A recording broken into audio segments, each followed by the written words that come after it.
Hello and welcome to उन्नति IAS.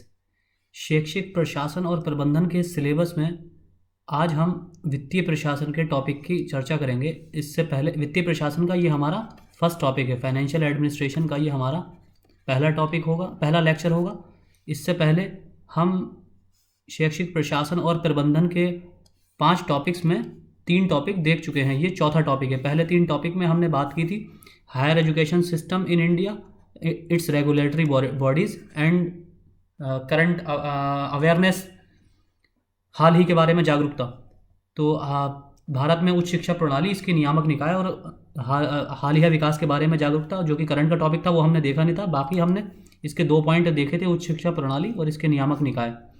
दूसरा हमने देखा था, इसमें 13 लेक्चर्स थे, हमने 13 सारे डिटेल में कवर किया है इस टॉपिक को। दूसरा टॉपिक था हमारा लोक प्रशासन की बुनियादी अवधारणाएं और सिद्धांत, basic concept and principle of public administration. तीसरा टॉपिक था कार्मिक प्रशासन, पर्सनल एडमिनिस्ट्रेशन। आपने जिन लोगों ने इसका ऑफिशियल सिलेबस देखा होगा, इग्नू के असिस्टेंट रजिस्ट्रार का ऑफिशियल सिलेबस में आपने यह टॉपिक पॉइंट देखा होगा पर्सनल एडमिनिस्ट्रेशन के रूप में, PERSONAL। ये पर्सनल एडमिनिस्ट्रेशन, ऐसा कोई वर्ड नहीं होता है। सही वर्ड मुझे लगता है कि नोटिफिकेशन में ये मिस प्रिंटिंग है, या टाइपिंग प्रिंटिंग की वजह से लिखा हुआ है पर्सनल, जबकि ये पर्सनल होता है।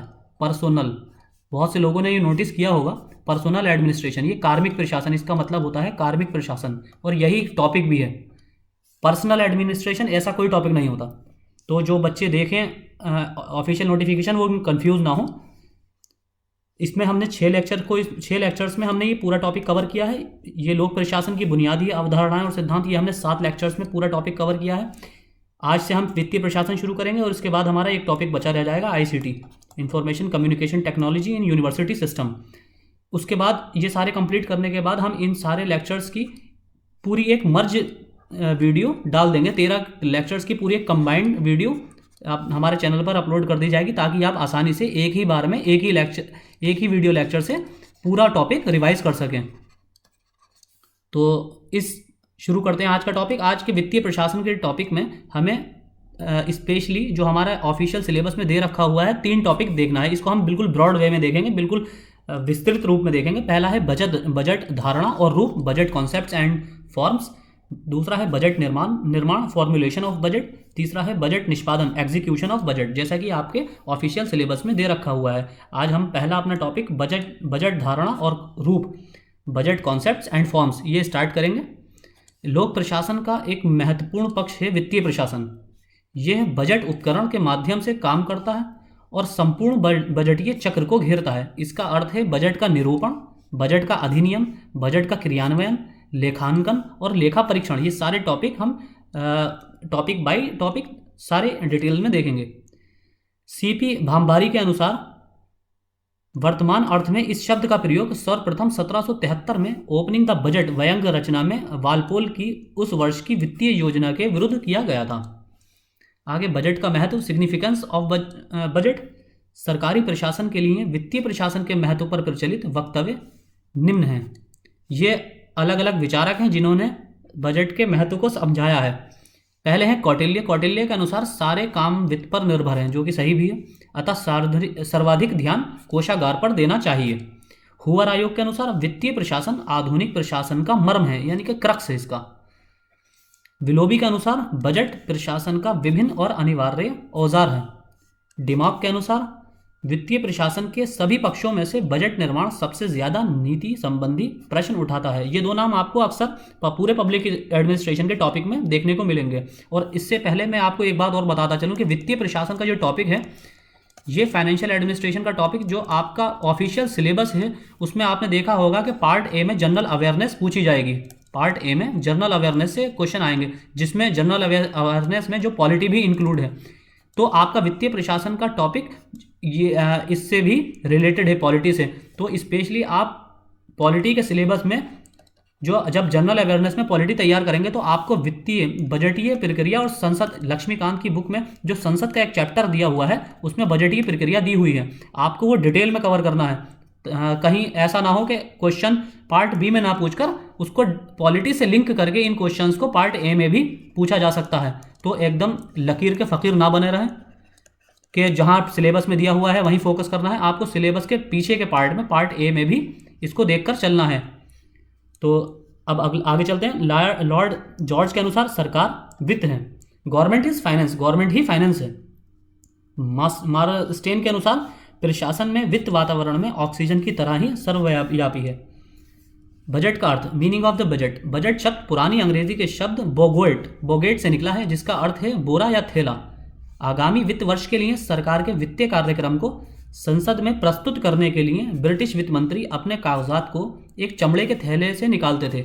इस जुड़ाव के चलते थैले का प्रयोग कागजात के लिए, विशेष रूप से वित्तीय प्रस्तावों वाले कागजात के लिए किया जाने लगा। बजट की कुछ परिभाषाएं निम्न हैं। अभी डेफिनेशंस ऑफ बजट देख लेते हैं। हेराल्ड आर ब्रूस के अनुसार बजट किसी संगठन की अनुमानित आय तथा प्रस्तावित व्यय का वित्तीय वक्तव्य है जो आगामी वर्ष के लिए पहले से तैयार किया जाता है। विल्ने के अनुसार बजट अनुमानित आय तथा व्यय का विवरण, आय एवं व्यय का तुलनात्मक चित्र और इन सब के ऊपर यह राजस्व एकत्र करने और तथा सार्वजनिक धन खर्च करने के लिए सक्षम प्राधिकारी को दिया हुआ प्राधिकार तथा निर्देश है। रैनगेस के अनुसार आधुनिक राज्य में बजट सार्वजनिक प्राप्तियों एवं खर्चों का पूर्वानुमान तथा एक अनुमान है और कुछ खर्चों को करने तथा प्राप्तियों को एकत्र करने का अधिकृतीकरण है। डिमॉक के अनुसार बजट एक वित्तीय योजना है जो अतीत में वित्तीय अनुभव स्तर प्रस्तुत करता है, वर्तमान की योजना बनाता है और भविष्य के एक निश्चित काल के लिए इसे आगे बढ़ाता है। मुनरो के अनुसार बजट आने वाले वित्तीय वर्ष के लिए अर्थ प्रबंधन की योजना है। उसमें एक ओर सभी आयों और दूसरी ओर सभी खर्चों का मद के अनुसार अनुमान दिया जाता है। अतः बजट किसी वित्तीय वर्ष के संदर्भ में सरकार की अनुमानित प्राप्तियां, राजस्व या आय और व्यय का विवरण है। अर्थात बजट विधायिका को प्रस्तुत और विधायिका द्वारा स्वीकृत सरकार का वित्तीय दस्तावेज है।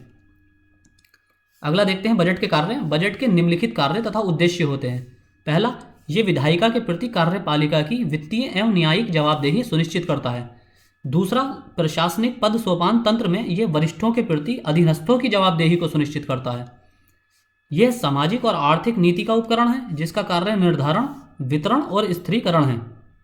चौथा है, ये सरकारी कार्यों और सेवाओं के कुशल कार्यान्वयन का रास्ता साफ करता है। पांचवा, ये सरकारी विभागों की विभिन्न गतिविधियों को एक योजना के अधीन लाकर उनको एकीकृत करता है और इस प्रकार प्रशासनिक प्रबंधन एवं समन्वय को आसान बनाता है। अगला, बजट की विभिन्न प्रणालियां देख लेते हैं। Different system of budget. Budget निर्माण की विभिन्न प्रणालियां प्रचलित हैं। पहला, मध्यक्रम बजट निरूपण।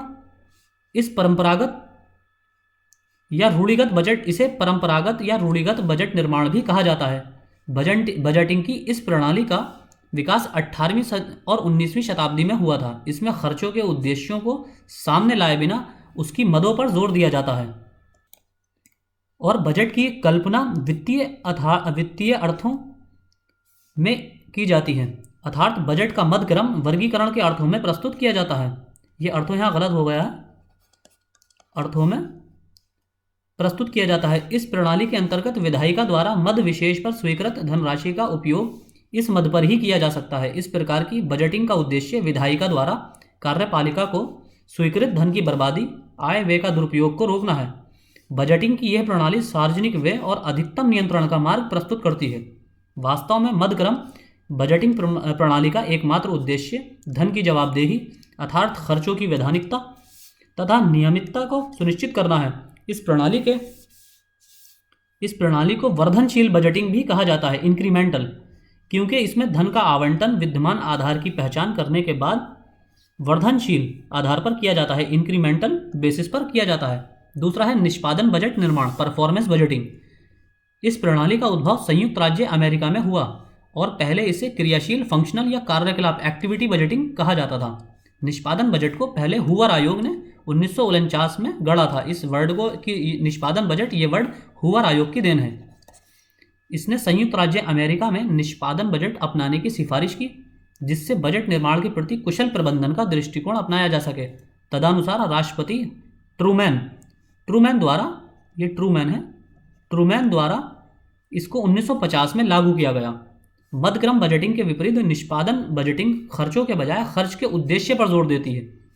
यह बजट को कार्यकलापों, कार्यक्रमों, क्रियाशीलताओं और परियोजनाओं के अर्थों में प्रस्तुत करती है। यह प्रत्येक कार्यक्रम और गतिविधि के वास्तविक निष्पादन या उत्पादन और वित्तीय निवेश पक्षों के बीच संबंध स्थापित करती है। अतः यह बजट के क्रियाशील वर्गीकरण को आवश्यक कर देती है। भारत में निष्पादन बजट की सिफारिश सर्वप्रथम संसदीय आकलन समिति ने 1950 में की थी और भारत में बजट बनाने की इस प्रणाली की उपयुक्तता और व्यवहार्यता का अध्ययन करने के लिए सरकार ने अमेरिकी विशेषज्ञ फ्रैंक डब्ल्यू क्राउस को आमंत्रित किया। अंततः निष्पादन बजटिंग को प्रशासनिक सुधार आयोग की सिफारिश पर 1958 में लागू किया गया। ये सबसे पहले सिफारिश किसने की थी? संसदीय आकलन समिति ने 1950 में इसकी सिफारिश की थी, लेकिन इसको प्रशासनिक सुधार आयोग एडमिनिस्ट्रेटिव रिफॉर्म्स कमीशन की सिफारिश पर 1958 में लागू किया गया। प्रशासनिक सुधार आयोग के अनुसार निष्पादन बजटिंग प्रणाली के निम्न लाभ तथा उद्देश्य हैं।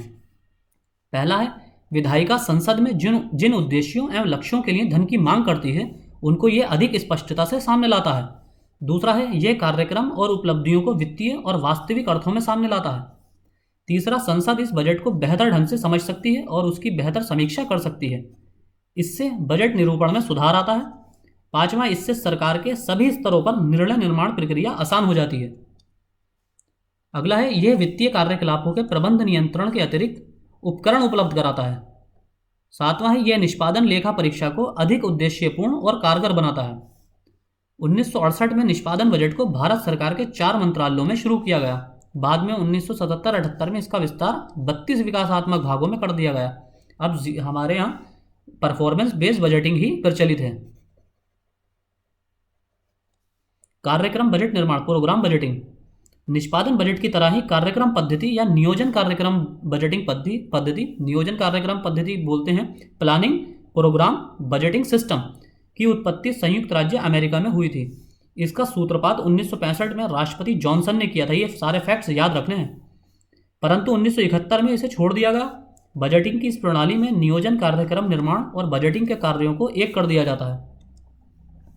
के.एल. हांडा के अनुसार कार्यक्रम बजटिंग बजट के नियोजक पक्ष पर बल देती है, जिसका उद्देश्य अनेक उपलब्ध कार्यक्रमों में से सर्वश्रेष्ठ का चुनाव करना तथा बजट में धन आवंटन करते समय आर्थिक अर्थों में सर्वश्रेष्ठ को चुनना है। कार्यक्रम बजट निर्माण के अनुसार बजट प्रतिद्वंदी दावों के बीच आवंटन करने की एक प्रक्रिया है जो नियोजन के प्रासंगिक उपायों का प्रयोग करके चलाई जाती है।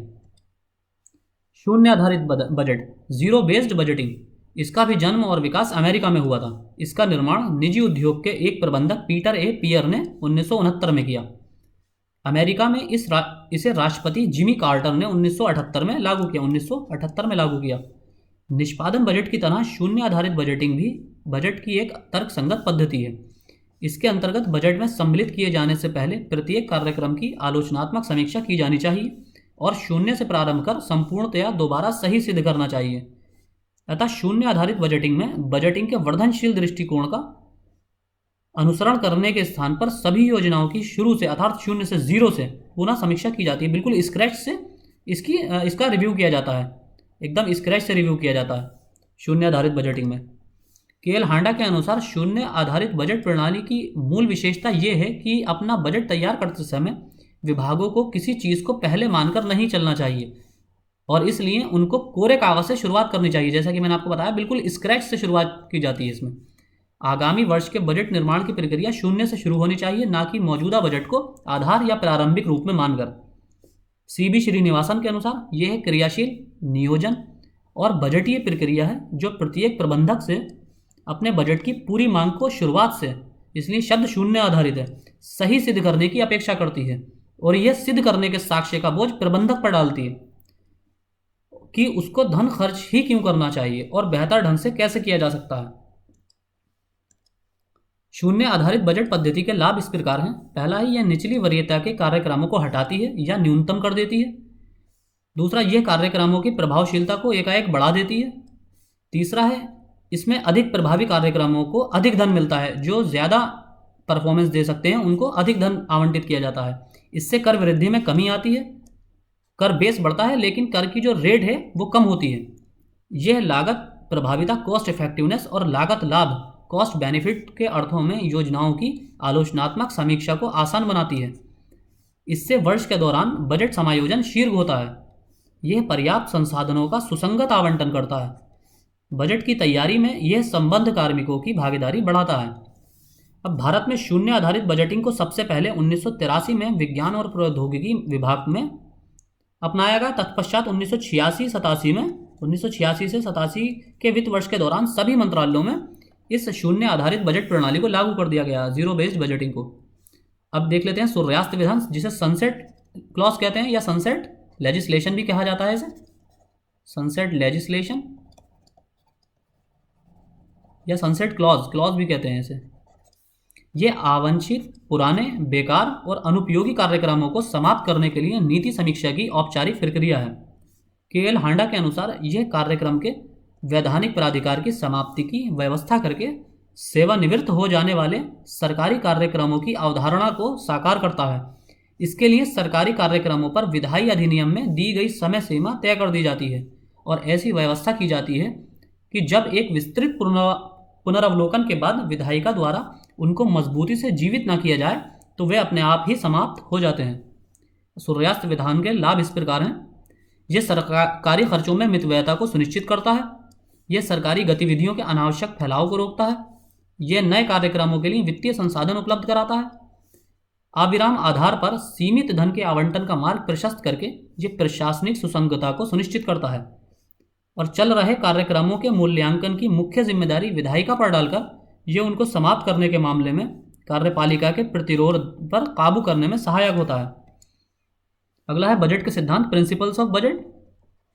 बजट के सिद्धांत देख लेते हैं। बजट के निम्नलिखित सिद्धांत हैं। पहला है बजट संतुलित हो। इसका अर्थ है कि अनुमानित व्यय अनुमानित आय से अधिक नहीं होनी चाहिए। दूसरे शब्दों में संतुलित बजट वह बजट है जिसमें अनुमानित व्यय अनुमानित आय से मेल खाते हैं।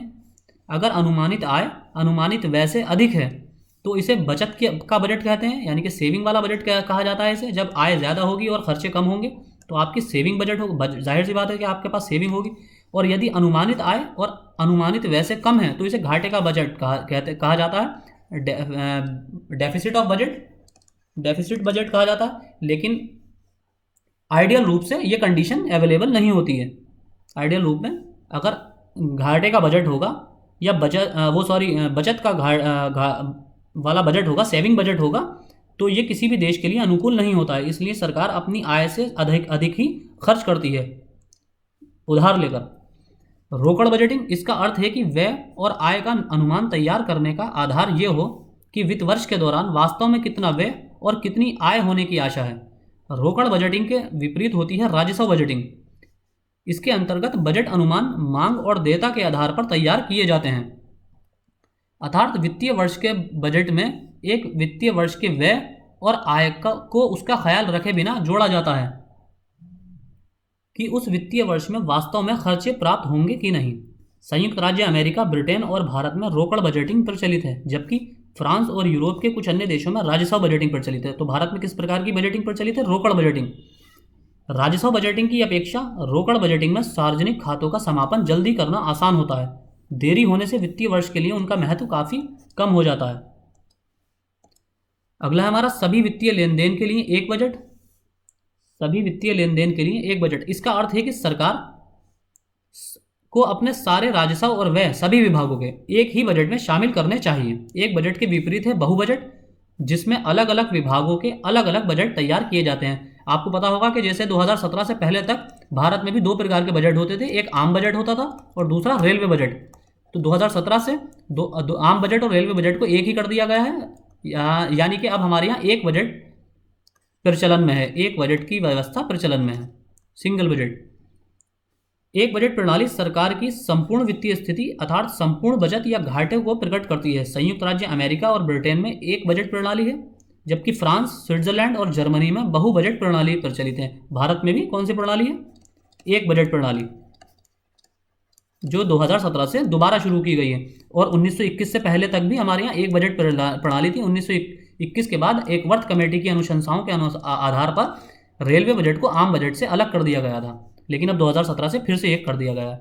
भारत में पहले दो बजट होते थे, आम बजट तथा दूसरा रेलवे बजट, परंतु अब रेलवे बजट को आम बजट में ही जोड़ दिया गया है। बजटिंग सरल होना चाहिए, शुद्ध नहीं। इसका अर्थ है कि बजट में सरकार की प्राप्तियों और व्यय को लेन देन को पूर्णता और अलग अलग प्रदर्शित होना चाहिए। केवल वह स्थितियां नहीं जो इनके परिणाम स्वरूप पैदा होती हैं। प्राप्तियों को व्यय से घटाने या इससे उल्टा करने और बजट को शुद्ध प्राप्तियों या खर्चों के लिए तैयार करने की पद्धति बजटिंग का स्वस्थ सिद्धांत नहीं है। इसका कारण ये है कि अधूरे लेखा चलते इसके वित्त पर विधायिका का नियंत्रण कम हो जाता है। अगला है अनुमान ठोस होने चाहिए। इसका अर्थ है कि अनुमानों को यथासंभव सटीक होना चाहिए। कारण ये है कि अनुमान अधिक होने से कराधान अधिक होता है तथा अनुमान कम होने से बजट का क्रियान्वयन अप्रभावी होता है। ठोस बजटिंग का अर्थ ये भी है कि खर्चों की खास मदों को स्पष्ट होना चाहिए और कोई एक मुश्त अनुदान की मांग नहीं होनी चाहिए।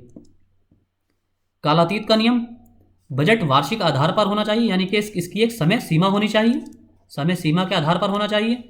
अर्थात विधायिका द्वारा कार्यपालिका को धन एक वित्तीय वर्ष के लिए दिया जाना चाहिए। अगर स्वीकृत धन वित्तीय वर्ष के अंत तक खर्च नहीं होता है तब शेष धनराशि को समाप्त हो जाना चाहिए और इसे कोषागार को लौटा देना चाहिए। इस परिपाटी को ही कालातीत का नियम या रूल ऑफ लैप्स कहते हैं। भारत और इंग्लैंड में वित्तीय वर्ष 1 अप्रैल से 31 मार्च तक होता है, सबको पता होगा आप लोगों को, जबकि अमेरिका में 1 जुलाई से 30 जून तक तथा फ्रांस में 1 जनवरी से 31 दिसंबर तक। और हमारे यहाँ भी पिछले 2-3 सालों से ये चर्चा में है कि फाइनेंशियल ईयर को 1 जनवरी से 31 दिसंबर तक कर दिया जाए, 31 दिसंबर तक इसको कर दिया जाए। कालातीत के नियम से विधायिका के वित्तीय नियंत्रण का रास्ता आसान हो जाता है, क्योंकि आरक्षित कोष का निर्माण इसकी अनुमति के बिना नहीं किया जा सकता। परंतु इस नियम के पालन से वित्तीय वर्ष के अंत में खर्चों की काफ़ी बढ़ोतरी हो जाती है, जिसे आमतौर पर मार्च रश कहते हैं। मार्च रश, ये आप लोगों में से जो गवर्नमेंट, जिनके फैमिली मेंबर गवर्नमेंट एम्प्लॉय होंगे उन्हें अच्छी तरह पता होगा कि मार्च में गवर्नमेंट एम्प्लॉय का काम बहुत ज़्यादा बढ़ जाता है। वैसे तो प्राइवेट सेक्टर में भी काम ज़्यादा बढ़ जाता है, क्योंकि जो खर्चा नहीं हुआ होता है वो जो गवर्नमेंट के पास जो पैसा जो विभागों के पास आया हुआ होता है बजट का, वो खर्च नहीं होता है, तो उसको ज़बरदस्ती उल्टा सीधा खर्च किया जाता है मार्च एंड में, जिसे मार्च रश भी कहा जाता है।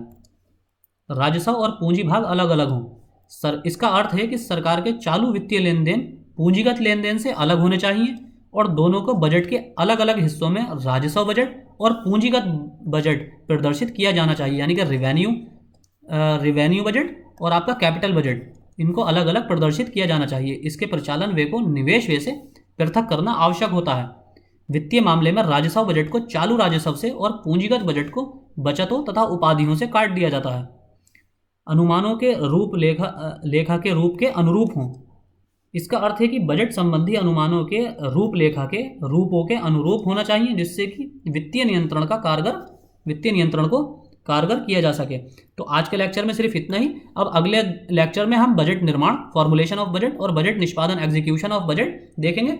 ये मैं 2 लेक्चर्स में कवर कर लूँगा। हालांकि वो लेक्चर्स, क्योंकि ये टॉपिक थोड़े बड़े हैं तो लेक्चर लंबे हो जाएंगे, इसलिए हम लेकिन इसको एक लेक्चर में ही कवर कर लेंगे, यानी कि अगले 2 लेक्चर में हम फाइनेंशियल एडमिनिस्ट्रेशन का टॉपिक कंप्लीट कर लेंगे। उसके बाद हमारा आईसीटी ही रह जाएगा, जो कि मैंने आपसे पहले भी कहा था कि मैं 10 जनवरी तक सारा आपका सिलेबस ये कंप्लीट कर दूंगा पार्ट बी का। उसके बाद हम क्वेश्चन आंसर एमसीक्यूज देखेंगे। वैसे मेरी ओपिनियन ये है कि मैं एमसीक्यूज आपको करा दूं, वरना आप भी मुझे कमेंट बॉक्स में बता सकते हैं कि आपको एमसीक्यूज चाहिए इस सिलेबस पार्ट 2 के, या फिर आपको करंट अफेयर्स के नोट्स चाहिए। जो जैसा आप कहेंगे वो वैसा मैं कर दूंगा, लेकिन यहाँ मेरी पर्सनल ओपिनियन ये है कि करंट अफेयर्स आप किसी भी चैनल से तैयार कर सकते हैं, क्योंकि एग्जाम में इतना टाइम नहीं बचा है कि मैं आपको दोनों चीज़ें करा सकूँ। तो ये ज़्यादा बेनिफिशियल रहेगा आपके लिए कि मैं एमसीक्यूज इसी टॉपिक पर बना के आपको प्रैक्टिस करा दूँ। तो आज के लेक्चर में इतना ही। Thank you.